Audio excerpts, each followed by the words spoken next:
ថ្ងៃត្រង់ត្រាស់ដឹងវិសាខបុណ្យ8នាឆ្នាំរកាថ្ងៃព្រះសាស្តាទ្រង់បានត្រាស់ដឹងសម្មាសម្ពុទ្ធធានាថ្ងៃនឹងថ្ងៃត្រង់ត្រាស់ដឹងជាព្រះពុទ្ធច្បាស់នៅក្នុងវេលាពពាណហសម័យ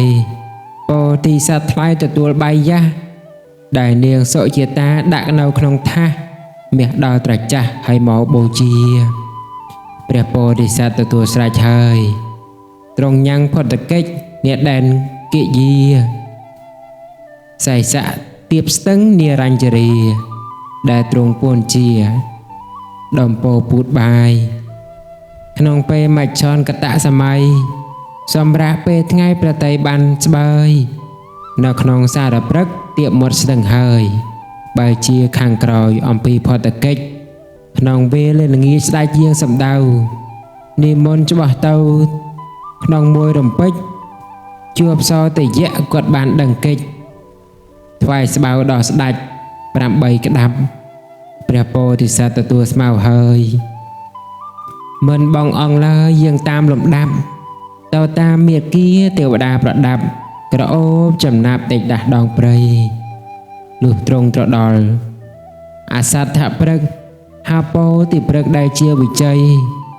ដល់រងរឿងណាស់ជាងឈើដតី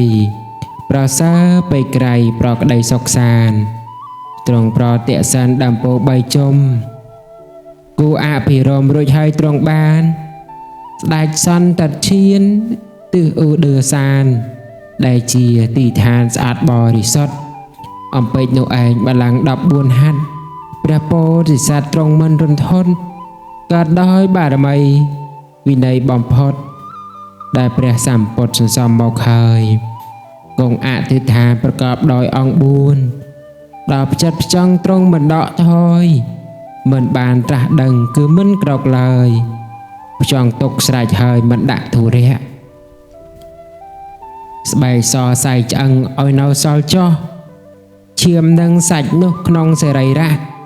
ចូលហួតហែងទៅនេះយ៉ាងប្រចាក់ប្រកាសជាលក្ខត្រង់អតិថានកាលពោធិសត្វគង់លើបល្ល័ង្កមានមកតតាំងចង់ឲ្យចាក់ឋានកែនកំឡាំងមៀដែលមានប៉ុន្មានពីសពទិសឋានក្រាស់ក្រែងពេកក្រៃបានលឺមុខថាមុខនៃមៀមានគ្នា12យុទ្ធញ័យខាងស្ដាំខាងឆ្វេងចូលមកប្រឡ័យក៏ច្រើនពេកក្រៃ12យោជណាអំពីខាងក្រោមគួរឲ្យរន្ធត់តាំងនៅបំផុតនៅផ្ទៃចក្រវាលចំណែកខាងលើផ្ទៃអាកាសាមានច្រើនពេកណា9យោជហេតុដែលអាក្រក់មានច្រើនប្រការដែលមានបណ្ដាលមិនមែនតិចតួចរោគសัตว์ដោយកិលេសគួចមិនចង់ឲ្យរួចវិស័យនៃខ្លួនចំណែកពោធិសត្វនៅតែម្នាក់ឯងមើលមានសម្ដែងដោយចិត្តខ្ជាប់ខ្ជួនដោយហេតុយ៉ាងច្រើនរិទ្ធមានមកមូនបណ្ដេញផ្ទួនមករកពោធិសត្វខ្យល់ភ្លៀងដំថ្មនឹងគ្រឿងប្រហារសម្ដៅសត្រាដែលរស័តបាត់មិនបានប៉ះត្រូវកាយព្រះពោធិសត្វវិនិច្ឆ័យខ្ចាត់រស័តទៅឯងបណ្ដារងើកភ្លើងនរោដែលខ្សាច់នឹងភក់ដែលមាសរសែងភាពងងឹតឈឹងសូនចាក់សូសែងគួរខ្លាចក្រៃលែងត្រង់មិនញាប់ញូមានចិត្តក្រោចដែលមានប្រាជ្ញា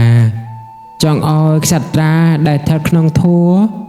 ឃ្លាតចាក់បល្ល័ង្កដល់វិចិត្រល្អនិងឃ្លាតចាក់ធัวដែលត្រូវត្រាស់ដឹង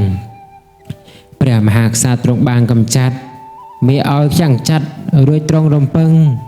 ក្នុងបឋមយានទៅត្រីថ្ងៃនឹងទ្រង់បានត្រាស់ដឹងពុពេនិវាក្នុងមជ្ឈមយាមជាយាមកណ្ដាល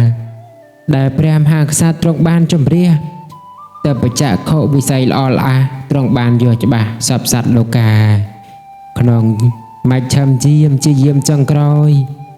បារមីគ្រប់ហើយនៅព្រះក្សត្រាទ្រង់បានបញ្ជូនញាណវិសុទ្ធថ្លៃថ្លាក្នុងបញ្ចយកាឲ្យបានត្រាស់ដឹងនៅក្នុងវេលាបច្ចុសម័យក៏គឺជាថ្ងៃ15កើតដឹងដែលព្រះមានបុណ្យទ្រង់បានត្រាស់ដឹង15កើតដឹងក្នុងខែវិសាខ